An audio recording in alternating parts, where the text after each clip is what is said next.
I'm Good. And I'm Gamgoon, and this is the GUD Game Podcast. A retrospective on recent events in the gaming industry. All right, so the first thing that we're going to be talking about tonight, folks, in this post-self-quarantine COVID-19 world is esports, because esports are one of the things in gaming that are going to be most directly affected by COVID-19. There are all sorts of crazy things going on in esports right now. For example, Gamgoon, have you heard that there's now going to be NASCAR esports? Yes, I didn't catch any of it live myself, but I saw some of the posts on social media about how they were potentially testing out doing a kind of live stream on one of the Fox channels, and it got pretty good reception and views the first time they're doing it. And now they're even planning on possibly doing like a whole little mini series on Fox Network on television. See, that to me is crazy that they're actually going to be doing this on like a legitimate television network. And opinions being what they may, some people might not exactly like Fox or view them as a legitimate television network. But as far as a gaming esport goes, that's a pretty legit network to end up on. And it's crazy to me, but it's also great. Like, I'd imagine this will be a lot safer. You do have to wonder, though, like, don't get me wrong, but there's a definite portion of the NASCAR audience that watches for the crashes. Like, do they emulate the crashes in these games? Do we know?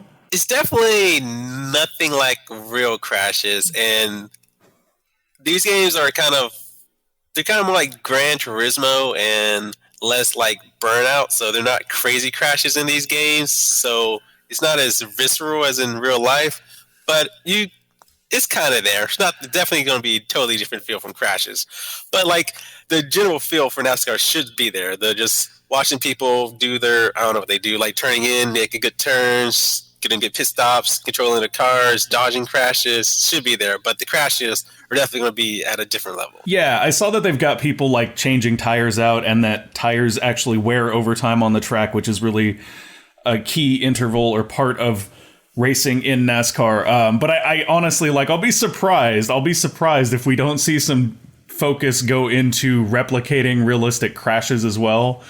Because there is a part of that base that watches for the crashes. Like, the nice thing about this, at least, is that if you are one of those people that watches to see the crashes, at least nobody's going to get hurt, which is really, really nice.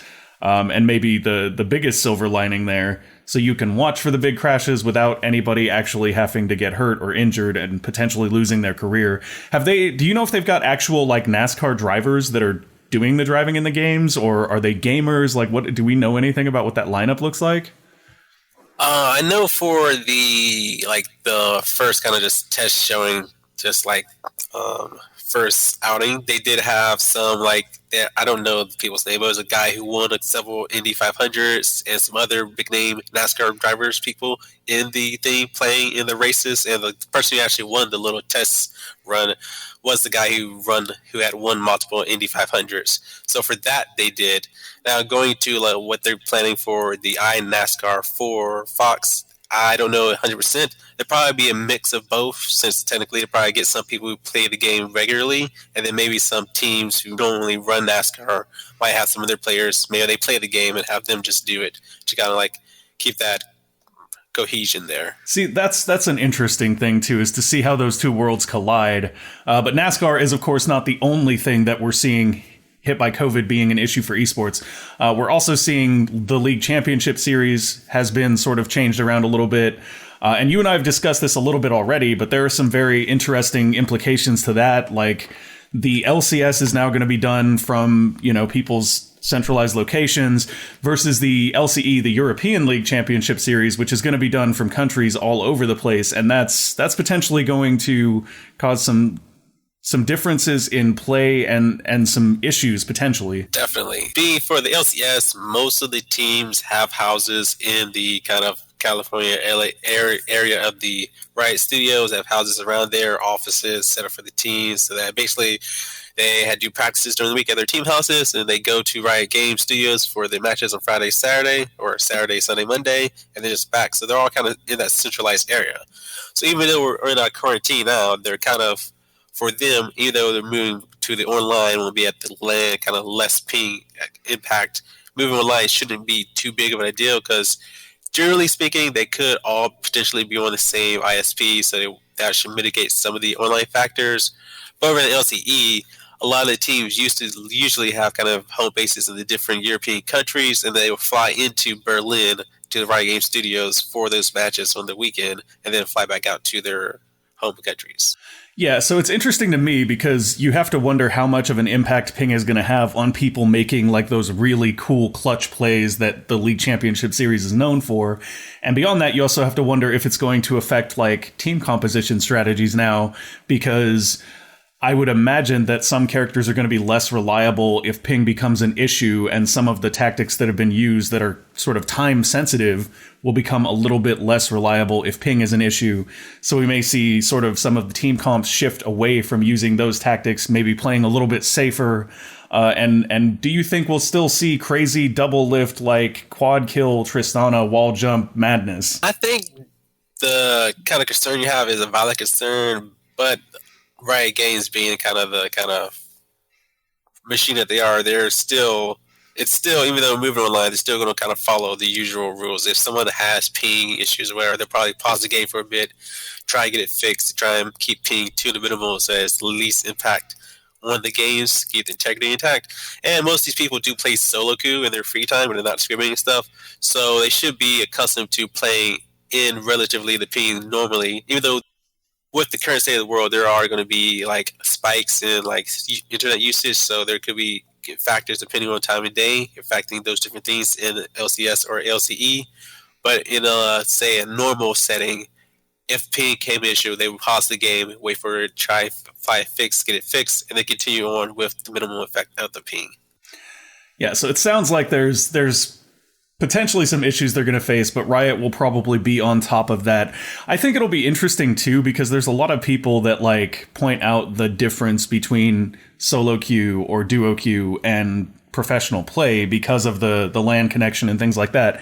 So I guess this will really give us a chance to see whether or not those people are kind of full of it or if they've actually got a point. I agree with you, though. I don't think that we'll see too much of a shift in the capabilities of the players because they do stream. They do that stuff on stream.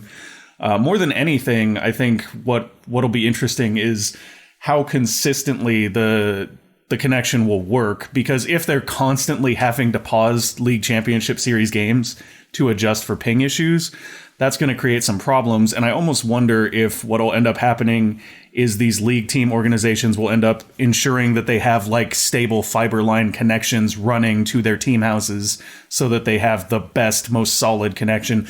Or maybe Riot will even subsidize some of that to ensure that the league plays smoothly. Well, they've been going for, I think, the last 2 weeks now, and I don't think none of these kind of major issues have popped up, and we're actually out of the regular season's over, and we're moving into playoffs, so I think for the most part, there was no real big issues with the P, except for a couple occasions, or the last 2 weeks of regular. That's good. It's and like this is something that I thought to bring up, but there's also some interesting implications for things like lag switches and other sort of cheating things. And I know that in a perfect world, like none of the teams want to be caught cheating because you'll get removed from the league or whatever. But I mean, we have seen other esports teams get caught for things like that, and I do wonder if there's more of a potential for that when they're working remotely from their own locations. I believe Riot's still instituting their kind of having a ref or a kind of like referee person sponsored by Riot still go there to check out the setup when they were setting up for the remote games. So there's still someone could, I guess, still try that, but I think the chance of that is very likely. And I think mostly people are really kind of sportsmen. There's no like really poor sportsmen people in between the people in these two leagues. So I don't think anyone should really try that, but it could always happen. You know, you're right. League players are definitely known for having the best sportsmanship in all of gaming. I couldn't resist that. I really couldn't, because we all know that League has had issues with sportsmanship amongst their players in the past. I do think that they've gotten past a lot of that, though, so I think this will probably pan out fine, but I guess time will tell on that one. Another esports group that's been really, really harmed by the COVID situation is fighting games, because fighting games, as we all know, like those you really don't want to play online. You really don't want to have a ping. They're all about split-second reactions, and and they are facing a whole different set of challenges with the ping connection thing. And not only that, recently the CEO of Dreamland, which runs Smash-centric tournaments and things, signed up for an event in Florida, but Florida didn't, issue a legal thing to cancel all events. So they're actually risking a potential $70,000 fee because they're not delivering the promised booking numbers at the venue they signed up for. And the reason for that is because obviously everyone is self-quarantining because there is an epidemic, or a pandemic rather.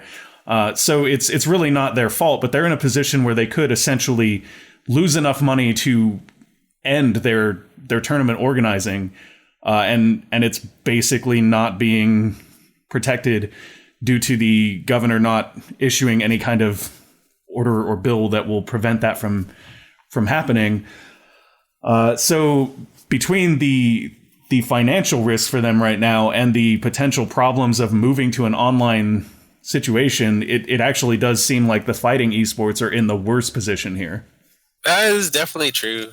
Have you seen most of the kind of fighting game events past couple years? It's always kind of a bunch of people packed in an auditorium or something watching these two guys duke it out on a stage. It's kind of had that kind of grassroots kind of all crowd right there supporting you, rooting for this guy or that guy up there on the stage. And definitely they'll probably be one of the most impacted kind of esports scenes for the next year or two that we're in this situation. But they're definitely going to have to just adapt and find ways to improve and kind of overcome the circumstances they're facing in these trying times. But the Florida thing is kind of crappy because I feel like they should be able to, given the current situation, that people wouldn't obviously know what's going on, and they shouldn't really be too at fault because obviously we're in a pandemic. Yeah, I totally agree that that's terrible. Folks, if you want to, Alex Jabali, the organizer for Dreamland and CEO of Dreamland, is asking for donations from people to help them deal with those additional fees. So you can definitely look for him online if you want to help out and prevent them from potentially going under because of this. It's really weird to me because I'm a wrestling fan, and recently there was a cross-promoted event called Fighter Fest where a wrestling company, AEW, actually worked with Alex Jabali of Dreamland. So I know who this guy is, even though I don't follow esports fighting things. And they seem to have a really cool organization, and it's really unfortunate that they have ended up in this situation. So I really hope that something changes in Florida where they don't end up on the hook for this. And it's honestly pretty terrible of the Wyndham Orlando Resort to be trying to seek these additional fees given the situation. That really does seem like profiteering off of a pandemic. And I understand that the hotel is probably also in dire straits right now, but I don't think that the way that we get through this pandemic is by taking out our financial issues on other people who are also then having financial issues. I think it's something we should probably be banding together over. As far as the esports side of it goes, though, do you think that perhaps that we will see some more dedicated servers become a thing? That could potentially help reduce some of the issues with ping and connection if we saw fighting organizations building sort of dedicated servers and perhaps hubs around the country where their players would go to for a consistent, stable connection? Well, that kind of depends on the game, and probably have to talk to developers and take a lot of kind of communication back and forth to get that set up. It's not like we can just go and make a dedicated Smash server without kind of working with Nintendo. So it kind of by case basis, I guess that'd probably be the ideal solution. But I don't think anyone's really trying that in these current times. It's probably no one's priority. See, that's a very good point, and it's a great segue to talk about what remote development is looking like for a lot of these studios. And to be fair, I haven't been following a ton of studios, but I have been following DE pretty closely because I do play Warframe, and they're all transitioning right now to a remote workload. And it's interesting because you made a good point that we're probably going to see some needs between some of the sort of gaming auxiliary things like esports and the actual game developers to find some middle grounds and work together to transition into this sort of new social distanced world. And it's very interesting, too, because nobody knows exactly how long this is going to last. So as a game development company, you have to make some decisions about whether or not you want to invest in long-term infrastructure just in case this goes long, or whether you think you can wait it out and everything will just be fine. I personally, if I was running a game development studio right now, I would be looking at the long-term viability of making some changes, because realistically we don't know how long this is going to last, and you don't want to roll the dice on this ending quickly necessarily. That being said, though, like, it's very interesting hearing how people are transitioning to these remote workloads. It seems like a lot of companies have been pushing things out a little bit, which is, I think, fine and fair to shove your development out by just a little bit because you're making a big change. Yeah, Digital Extremes, the developers who prominently is known for Warframe, had recently, they were working on they just released their first update for 2020 and was about to kind of launch their first event of the year, Scarlet Spear, in the early March. And then obviously the kind of increased caution and emergency for other coronavirus, COVID-19 kind of broke up. So they had to push back the launch of the event as they were moving to kind of working from home and kind of the remote workload for the event. And it kind of delayed it by a little bit. And they're kind of adjusting from the working from home situation. And I think they're handling it pretty well. So do I. I think DE is a unique company in this regard, too. I think that a lot of other companies are probably struggling a little bit more with this, but DE is a company that constantly streams. They're constantly staying in connection with their community via streaming. So they're already kind of used to this remote communication with their communities in that way. And I think for them, having already done that makes them a lot more well-equipped to do what they're doing now. They have talked about having some particular complications, of course. Like their biggest concerns right now are things like, what do you do when you need to mocap? Because nobody has a mocap studio set up in their house. That's a little bit weird. I would imagine that stuff like voice recording is easy enough to do from people's homes. I'm sure you can, send some hardware there and they can set up a little mini studio type thing. That's not that difficult. I should know. I do it all the time. But at the same time, like the mocap thing is huge. Like I don't know that you can do that from home effectively. Like at least not without a massive expense, right? They'll probably still be doing that in studio, though they're probably just trying to limit the amount of people and mocap they're probably doing coming forward. There probably won't be too many more animations or things added to things, different like enemies or warframes. But they'll probably just send them into the studio for kind of like 3 or 4 hours, try and get it done, and then just kind of limit the exposure they have to different people. Because obviously that's one of the things that they can't really do at home.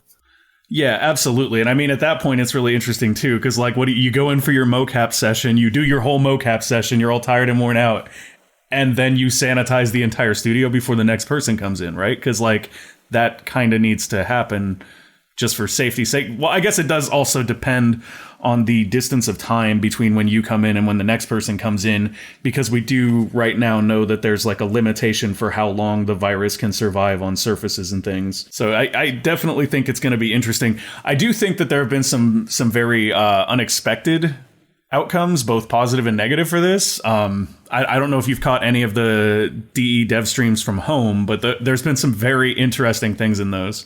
Both positive and negative. I've seen a couple of streams where it feels like the audience is really connecting on a better level with the DE staff, and that's because you're seeing them in a more natural environment.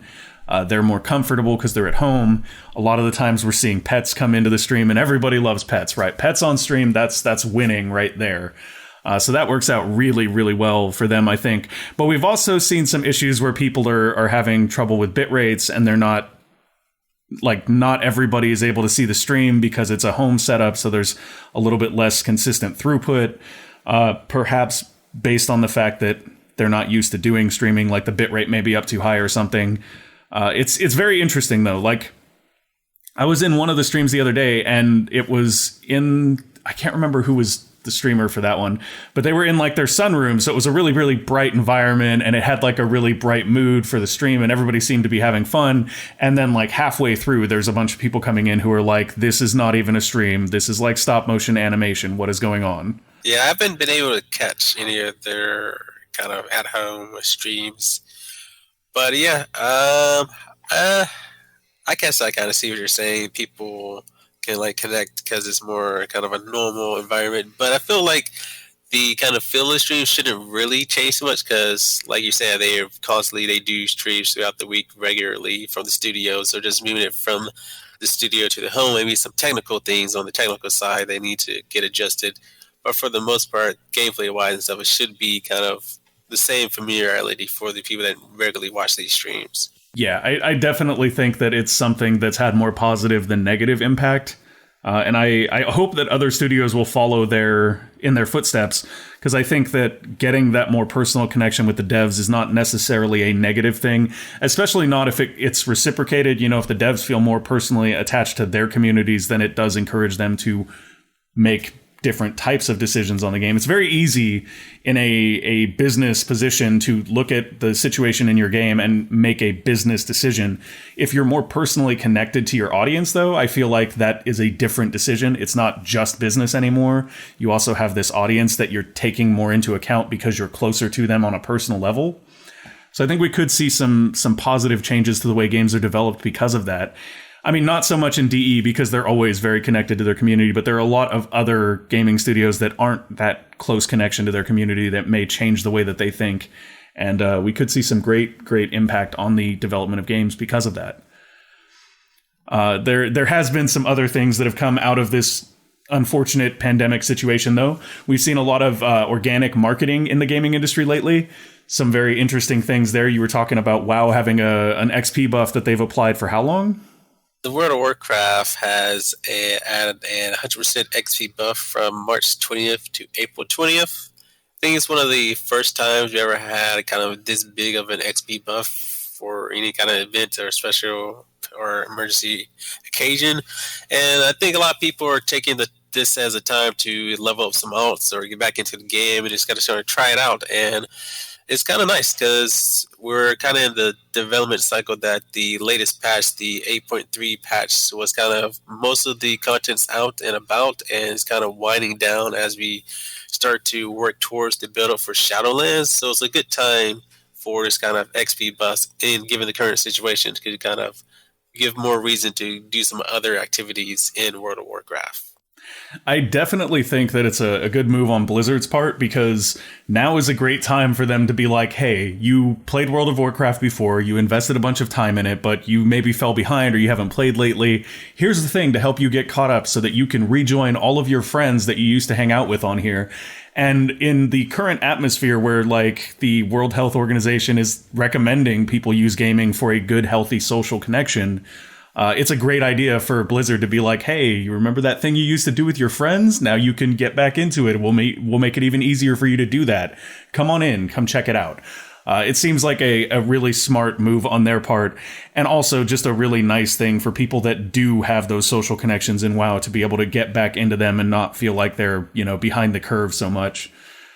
So yeah, definitely. I'm not a huge fan of Blizzard. Everybody who knows me knows that I'm very critical of Blizzard because I think they get away with a lot because of how much people like them.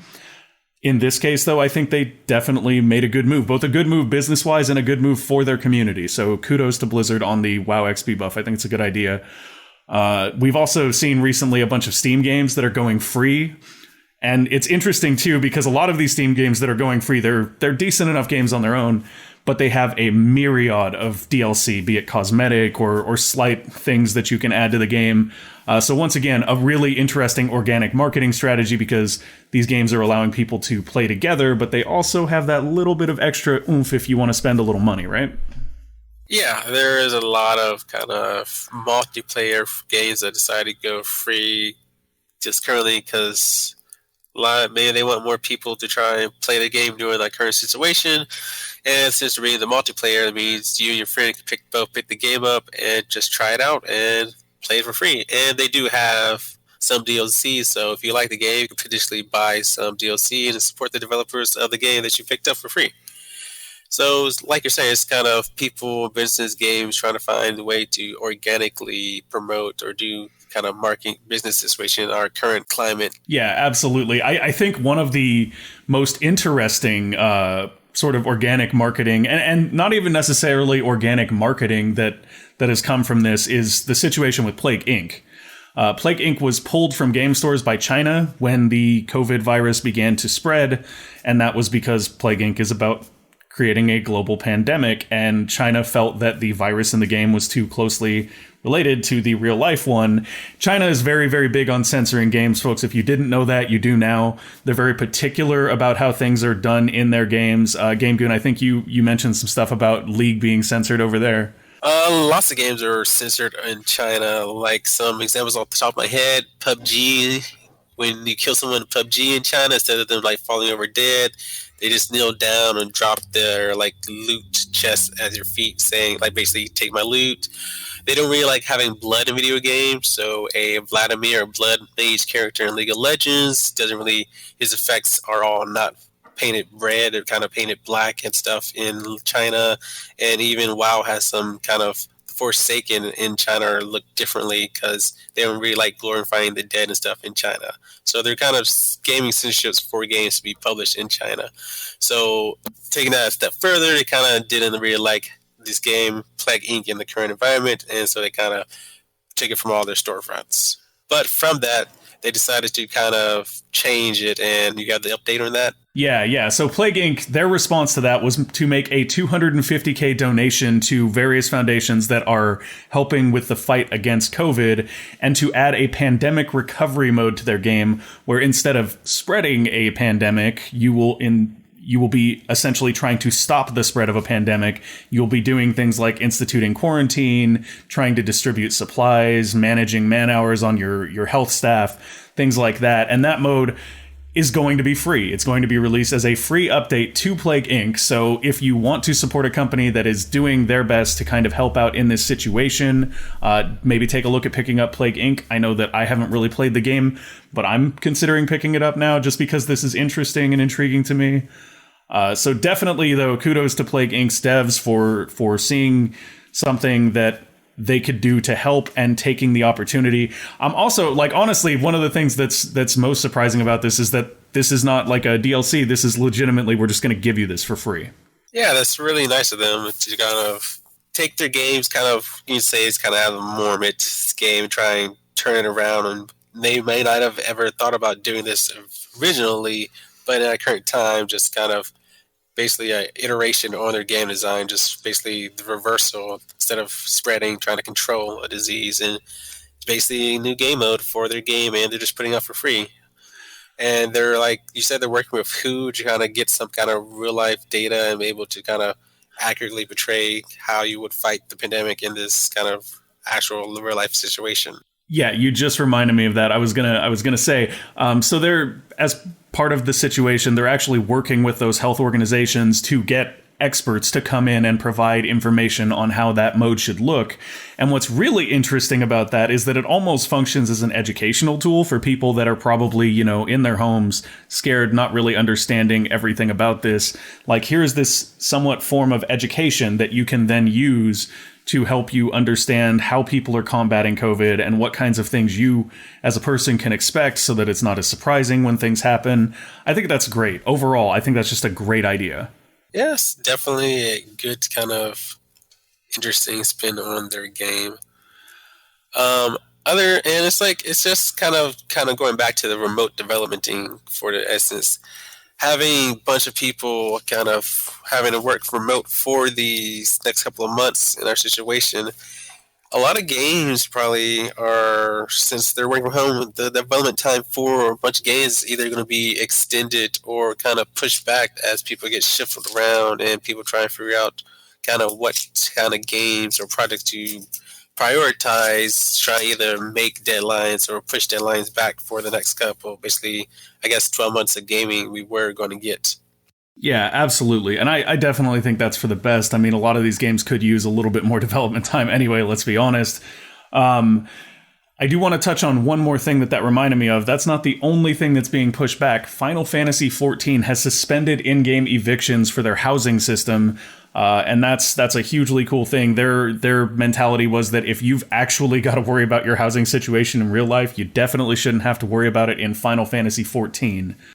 Yeah, that's actually pretty cool. I haven't played much Final Fantasy XIV myself, but it is pretty nice of them to kind of pause something that's kind of one of their... I think they do have a lot of praise for their in-game housing situation, and since there's like limited plots, they have this eviction system to where if you don't make payments, you kind of lose your spot, so it frees up spots on the server so other people can get housing, because it's kind of one of those kind of coveted kind of, I guess, in-game milestones to have. But it is nice that they're kind of suspending that for until further notice, to allow people to not worry about playing the game, to make sure they make their payments and stuff for these different land plots. Yeah, I definitely agree with you. It's interesting too, because Final Fantasy XIV had this whole situation where they released and were not well received at all, and they basically asked their community to give them a chance to fix it and to come in and give it a second try, and the community stuck with them through that. So it's really nice to see them kind of returning that favor to the community and trying to give something back here. Very, very classy move by Squeenix on this one. Squeenix is Square Enix. I just like to call them Squeenix. So I definitely think that they have done a very good thing in this regard for their community, and I hope that they, receive the proper thanks and gratitude from the community for that. I'm sure there'll be some people that are opportunists that are like, oh, well, now I can't snatch up that house that was going to become available. But I don't think this is the time for opportunists. I think this is the time for us all to try to look out for each other, and they're definitely doing that with this change.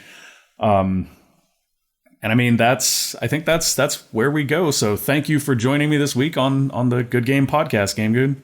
It was a pleasure. We got some good discussions and we hit some good talk. And that's going to be it for this week. So GG Gaming Industry. We'll see you next time.